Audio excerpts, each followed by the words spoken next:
Welcome, everybody, to the Talk of the Town podcast. I'm your host, Andy Burrows, and I am flying solo this week. My co host and Dunstable Town Vice Chairman, Mr. Matthew Carrington, is otherwise engaged. But as always, now on a Monday, I am joined by Dunstable Town Manager, and someone tells me it's his birthday today. So happy birthday, Steve. How are you, mate? Yeah, really well, mate. Yeah, really good. Good. 21 years young, is it? 20. Well, that might 21 years might have been kind of how much I aged at the end of that game Oh, on well, yeah. I think we on all. Saturday. But yeah, maybe not quite 21, but yeah, it's been a good day. It's been a good weekend as well. Well, many happy returns, mate. Let's get into it. Potton 1, Dunstable Town 2. Never an easy place to go for Dunstable over the last couple of seasons I've gone there to watch a Dunstable Town team. Always a lively affair, shall we say. And this weekend was definitely no different. Obviously, I sat down with you after the game on Saturday, and I've spoke to various people since then that everyone's pretty much said the same to me that they feel that this past weekend was probably Dunstable Town's best performance that they've seen since you and the rest of the boys have come in. For me, it was an all round football performance. It was like an old school football game. It literally had everything. But before we really break it down, mate, as we sit here as we do on a Monday, what's your thoughts as we sit here a few days removed from the game?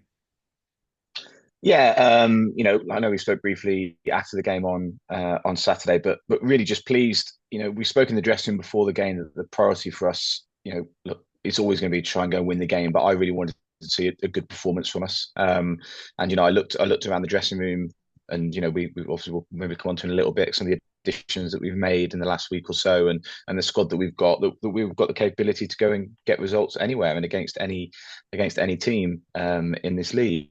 You know they're all tough games. We know that, but if we can perform at the levels that we did on Saturday, we'll put ourselves in good situations to win games of football, which is really what we want to do. So, really really pleased with that, and I think that you'd say about Potton. I've been there a few times as well, probably 3 or 4 times over the last few years with Harpenden, and never got a win. A couple of times we picked up a draw, um, but it is, it's a very difficult place to go.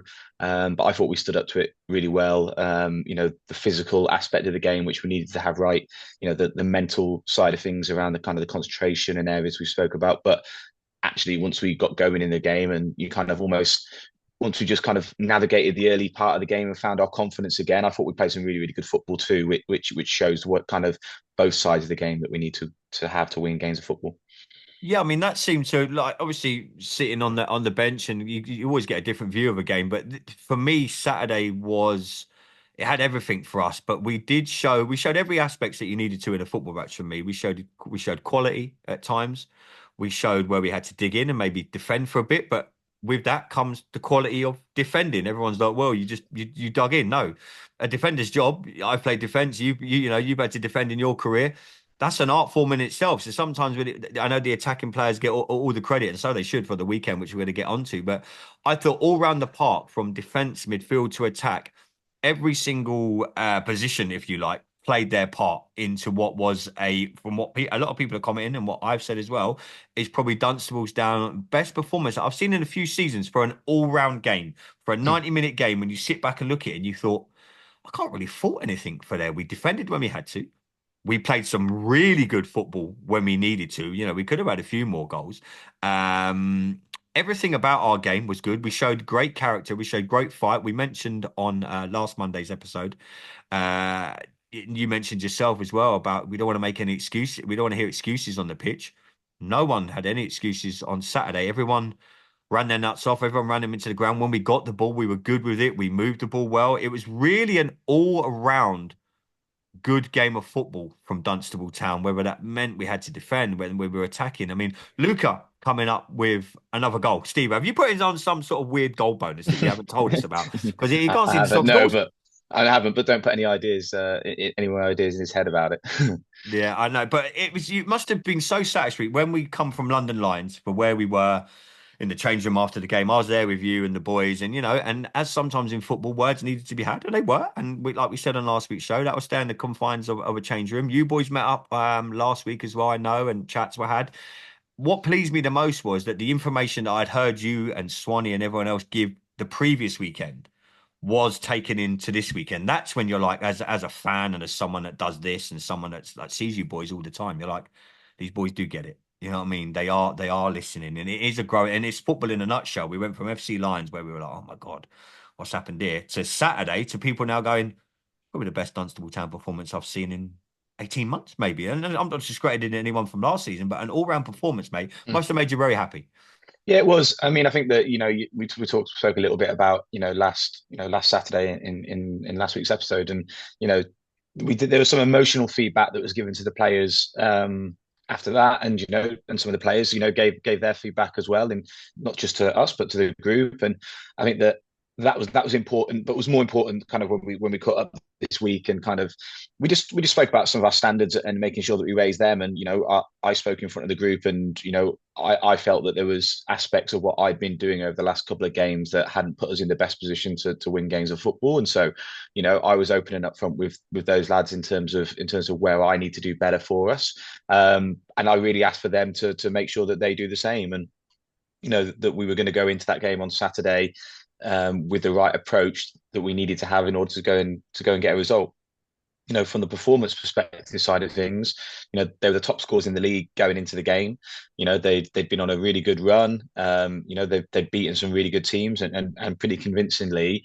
So we really knew that we were going to have to be really strong defensively. And look, they've got some real quality players at the top end of the pitch, and really, barring a pretty soft penalty, moment that was given, and that was the only kind of way that they scored. And obviously, Desi's made some good saves, and we've had some good defensive moments. But as a whole team, but particularly that back five unit that we had on Saturday, that really gave us a platform to go on and win the game. And we showed again very early in the game, and it's the same as actually last week, that we've hit the post inside a minute again. We've got on the front foot, and that gave us confidence that we knew that we were going to be able to go create chances. And as I said previously, just a little bit earlier, I think that once we kind of got a foothold in the game, it kind of almost last week was out the system, and we got confident. Some of the technical play and some of the movement and the quality was really, really pleasing to see, and looked like we did, a couple of weeks back. And yeah, we've had a little bit of setback and a few disappointing results, but it was back to being kind of what I hope we are going to be for really the remainder of the season. Yeah, we're going to get on to the players that you brought in just a moment, but it seemed on Saturday, I don't know, it'd be interesting to get your thoughts now we sit here on a Monday. The spine of the team looked really solid. I mean, I could single out nearly every single player on Saturday, but if you look at like from Alfie to Jamie to Lewis Smith, to Ethan to Luca, everyone, that spine of that team, everyone seemed to know their job. It wasn't, oh, I'm playing up front, so I'm just up front. There was tracking back. There was people that were up. We literally, it sounds cliche. We defended from the front when we needed to, but when we got on the front foot, we attacked as a team. Are you now kind of like you said to me after the game? We mentioned in our post game. Are you now seeing more of your imprint getting put on this team? And London, yep, London Lions was a blip, and that's not the imprint we want. But now we've seen it, like we said many times. We've seen it at Romania, we've seen it at Biggleswade, we've seen it at Potton. Now we've seen it a few games where we've been defeated. Is it step by step, little by little, not to quote an Oasis song too much? Are we seeing that your imprint is being put on this team more and more? And that clear the air talks really did help, because you've looked at yourself, the players have looked at yourself, us as support staff have looked at ourselves. Is there anything we can do better to help these lads on the pitch? It just seems all round that this weekend that the club went, okay, this is what we need to be. And everyone took everything on board. There was no egos. There was no, oh, I'm not doing that. And it really did seem to click on Saturday. Yeah, I think that's right. I'll always be cautious, and probably anyone who's managed football team will kind of know this feeling right now, in that kind of not getting carried away, and not thinking, oh well, suddenly we've cracked it. And as I said to the players, really that earlier when I spoke on Thursday to them, but then Saturday, really now that's kind of back to back from a training session into Saturday, where our standards were really high. But yeah, no question, that's more of the team that I want us to be. I definitely think there's areas that we can improve. I think there's much more that we can do on the ball. I felt I was a little bit disappointed. I know he managed it quite well, but I was a little bit disappointed in the 10 minutes after half time when, they were down to 10 men because the sin bin. I think that we missed a bit of an opportunity at that stage in the game to really kind of stamp our authority on it. I thought we moved the ball too slowly. And it was probably the only really 10-minute period of the game that I was disappointed. And we had lots of the ball, but I didn't really think that we kind of grasped it. But interestingly, once they got back to 11, we then kind of seemed to just step it up again, and some individuals took a grasp for the game, and yeah, look, as you say, you go through the team, and like I say, some individuals that we speak to maybe have just kind of joined this week, but I thought someone like Harrison, obviously, look, he got a quality goal, but you saw him really kind of step up now, and he's been in the fold now for us for 3 or 4 games. And it's about understanding. It's about me understanding how I can try and get the best from someone like him.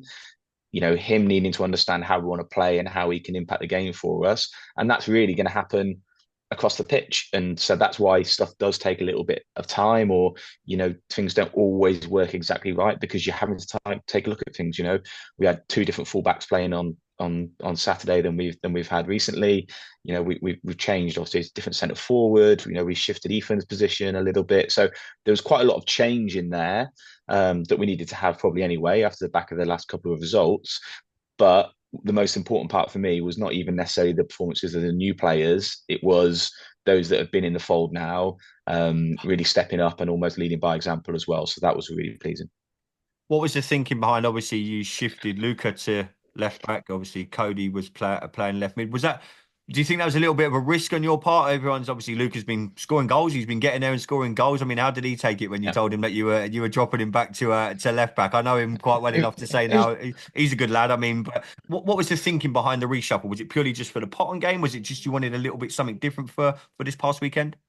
he was delighted, I'm sure. I think that uh, whether it's Cody or Lewis or Luca, we've got players on that side that are pretty interchangeable. From my perspective, I just felt that from the way that the game would play out, that Luca would be quite effective, coming onto the ball and having some space out in front of him that he could work towards.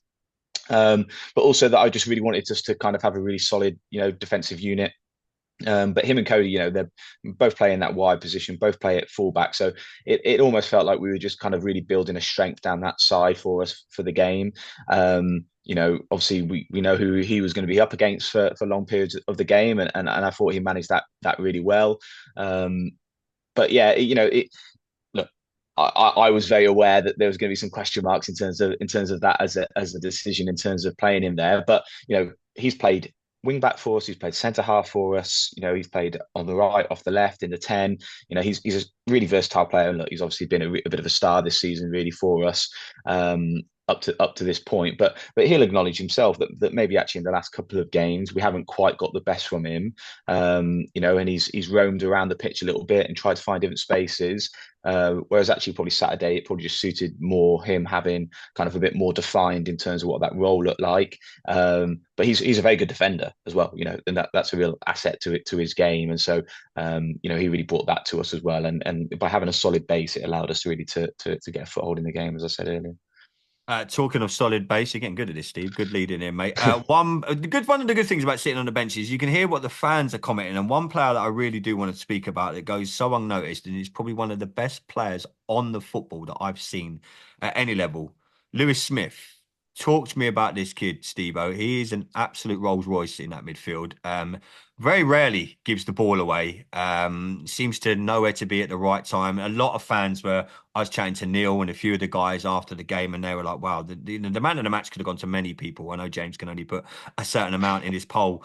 For me, though, Lewis, mate, never. He's always a solid. He never drops below that 7 out of 10. Really, even when you might think he's having an off day, for an off day for him, it's still reasonably like a 7 or 8 out of 10. Again, though, on Saturday, what was a physical game? How important was it to have someone like Lewis in that centre of the park? And he really kept a lot of the Potton players at bay. But when we had the ball, he was a lot of that. He played such an important role for Dunstable moving the ball forward. Yeah, look, Lewis has done really well since joining the club, and he's a player that's played at a good level in the past, and he's had a few different clubs, and I think that for him it's really about, let's say, having a team set up and structure that gets the best from him, and he gets on the ball for us, and so he thrives in that role. He's really versatile though, as you say. He can play deep, he can come and pick up the ball, or be working break up play.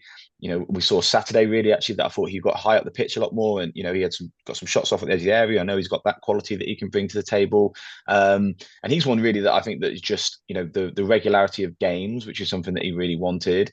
Hopefully, the way that we want to be able to play, that he's getting better and better, and I like to keep these lads grounded, and he'll probably be one to admit as well. Like last week at London Lions, he didn't have probably his best of games. But what I really liked from him and others was that response this week, and I think that we're only really just starting to see what Lewis can bring to the table. He's got a lot of qualities. Let's say he's got a great attitude. He works really hard. I think he can get fitter. And if he does that, he's got a lot to offer. But yeah, he's certainly a player that kind of fits the mold in terms of what I would look for in a centre midfielder. And look, I messaged him the other day actually and said, I'd have hated to play against him Oh, in sod centre that. field Nope. because I mean, he can carry the ball. You can carry the ball really well, but you can just pop it off, and you can struggle to get close to him at times. So he's great. But I thought, I'd speak about Lewis, and I'd say alongside him, I thought Alex was outstanding as well. And Tremendous, mate. Absolutely tremendous. and for the pair of those lads now, that's probably 7, 8, 9 games maybe that they've played together now, and you're You really find starting to see. Butty's finding playing along Lewis is the kind of me and you spoke a few months ago about these young lads coming in with a little bit of experience. Butty playing alongside Lewis can only be beneficial for Butty. We saw glimpses of Butty last season. He was brought into the team near the end of the season, but wow, you can tell. And Saturday again, you could tell he benefited playing alongside Lewis, and his game shone with that. I thought. Yeah, definitely. And I think that he is someone who is improving over the whole kind of, if we look at it kind of on a month to month basis, because again he's a very young lad, and he's now probably played as many games this season now as he did Mm. at the end of last season, but altogether it's nowhere near even a season's worth of football, at Spartan level and at senior level. So he's someone who's going to continue to develop. Now, as part of that, he'll have his down days and games where he's not quite at the right level, and that's natural as a young player. But over the course of what we're seeing now, month on month, he's getting more consistent, and those two are forming a good partnership. But we've now got good options in there as well. I felt that we were looking a little bit lighter, and we've probably now got 4 or 5 players who can go and play in that middle of the park role. Those two are doing a really good job of it at the moment. Competition is always great to have in that type of position. But Alex is again, yeah, he's someone who I'm really pleased with, because he had to be a little bit patient at the start of the season, and it was tough. I know that that we played a little locally in the FA Cup, and he wasn't, he was in the squad but didn't get on that day, and that was a tough moment for him. But what's been really pleasing since then is kind of we've focused a lot of individual time with Alex, because I think there's a really good player in there for us who's got a lot of room to grow. He's got a really high ceiling, and he's taken everything on board. So that's a really pleasing for me to see that. And as I said, they're coming up against good players week in, week out, and he's really standing up to that. So Alex alongside Lewis, yeah, it's a good partnership in there. Before we get on, I don't know how much you can say about officiating. This is where I kind of needed Matt today because I think he texted me. He had a whole long list. Before we get on to some of the decisions in the game, let's just talk about a few of the lads that have come into the club. Archie McClelland went straight in on Saturday. Really good lad. Got to meet him for the first time on the weekend, and what a player we seem to have on our hands there, Steve-O. I mean, it was his first like full game or nearly full game. I know he come off with about 10, 15 minutes to go. I was chatting to him after the game. He said it's probably the first time that he's had a decent run out on a football pitch. Any trepidation about throwing him straight in? I was really impressed from what I saw with Archie on Saturday.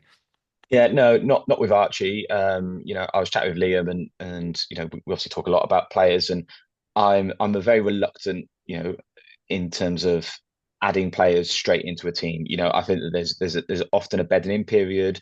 As I was saying to one of the questions earlier, I think that ordinarily you need players to kind of understand how you want to be able to play. You need to be able to see players in training and bed them in and learn about them during games before you really know what they're like.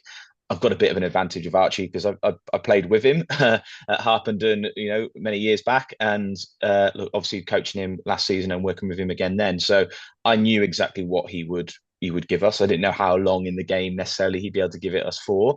But I just felt, in terms of what we needed to kind of trigger off our press and how we wanted to be able to play, I felt really confident in knowing what Archie would give us. I think that outside of a goal, it was pretty much the perfect, really centre forward performance for us for what we Mm. needed in the game. So, I mean, as I say, yeah, typically I'm now not really one to want to throw people straight into the team because I don't think it works very often. But I felt with Archie that was a little bit different because, as I said, I know a lot about him and he knows what I will want from him as well in the team. So yeah, and look, I was delighted for him, and he had a really positive impact on not just the game, but in the dressing room and as a character, he's the right sort of person that can help us move forward. Just talk us through the other couple of the other incomings, Steve. Obviously, Arel and Mamadou coming in and obviously involved within the squad on Saturday. What are they going to bring to Dunstable Town? Yeah, so Orel, he's well known to the club. He's played for the club in the past. At other levels. He's a goal scorer. He's got that quality. Again, he adds a bit more experience into the group. He had a disrupted pre-season, hasn't had many minutes. And kind of only really just come back from an injury. So it's kind of going to be working on bringing him up to speed over the next few weeks for him to be able to make an impact for us. But he knows where the goal is, and like I say, he can link the play really well. He knows some of the lads who we've already got in the group as well, so there's a good fit there. As I said, he knows the club.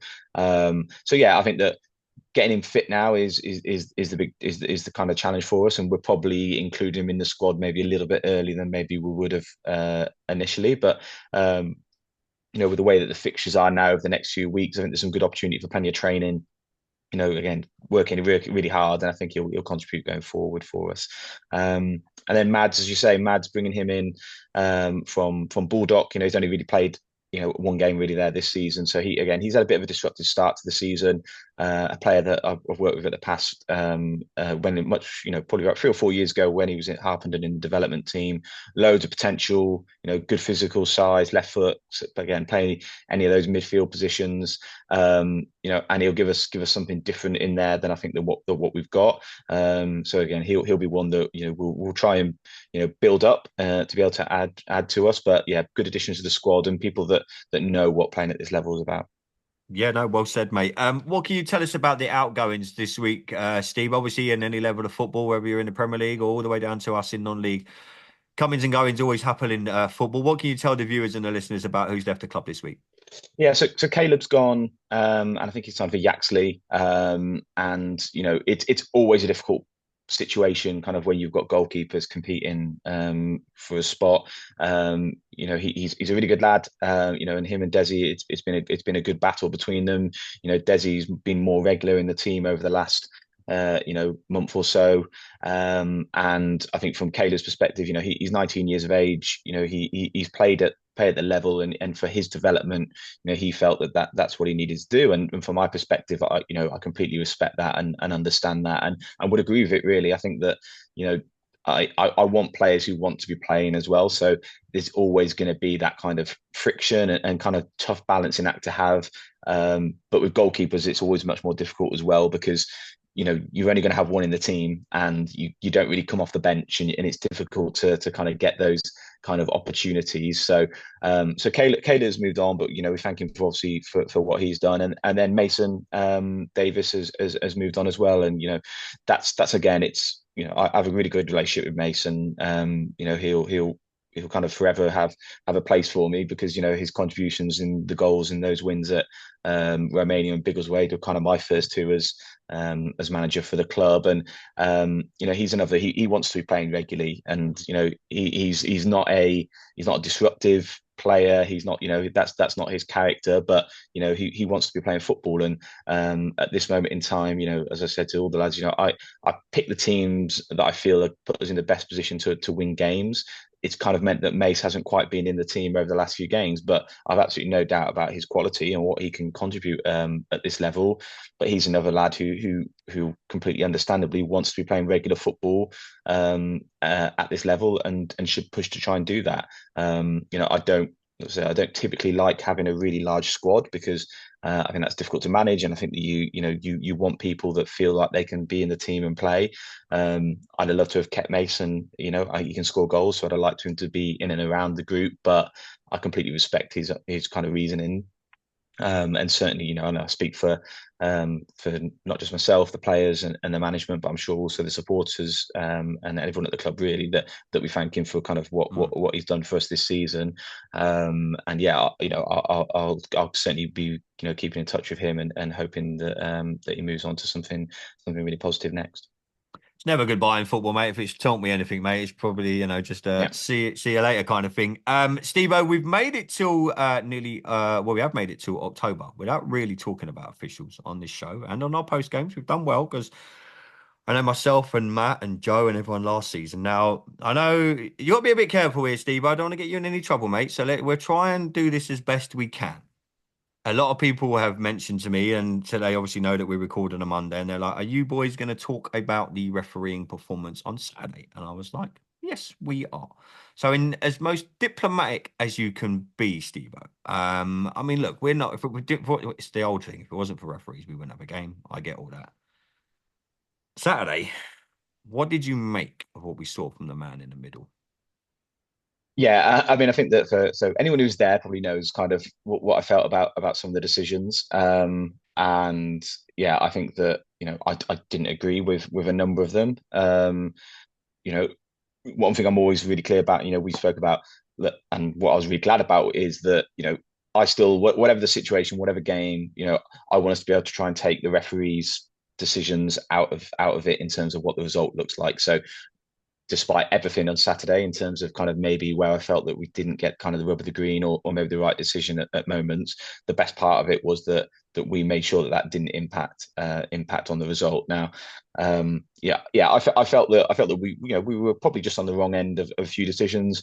I'm sure Potton would feel exactly the same in some different moments as well. So yeah, look, I as you said, we've not spoken about referee officials, referee decisions, and probably in some of the games, maybe it would have felt like that we haven't always got maybe the right calls in those games as well. I think Saturday was it was a pressured game for us. And it was a really fiercely contested game between two teams that were really pushing to try and get the result. So they have a really tough job, and it was a competitive game, and there was a lot riding on it, certainly for both teams in terms of getting the 3 points.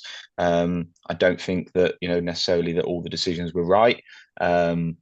Yeah, that's probably where I'll leave it on that. Evo, that's very diplomatic, mate. You done well there, mate. You done. But one of the things I can say is I stood next to the Potton manager halfway through that game, and even he looked to me when the penalty was given, and he went, "Not one of their players really appealed for it." No one in the crowd. We all thought this game had been stopped for a head injury. I think I was sitting next to Mace and Shea. I think we all just looked at each other. I was like, "Oh, who's down injured here?" We thought something had happened where someone was injured, and then the linesman has kind of gone, "He's given a penalty," and we were like, "What?"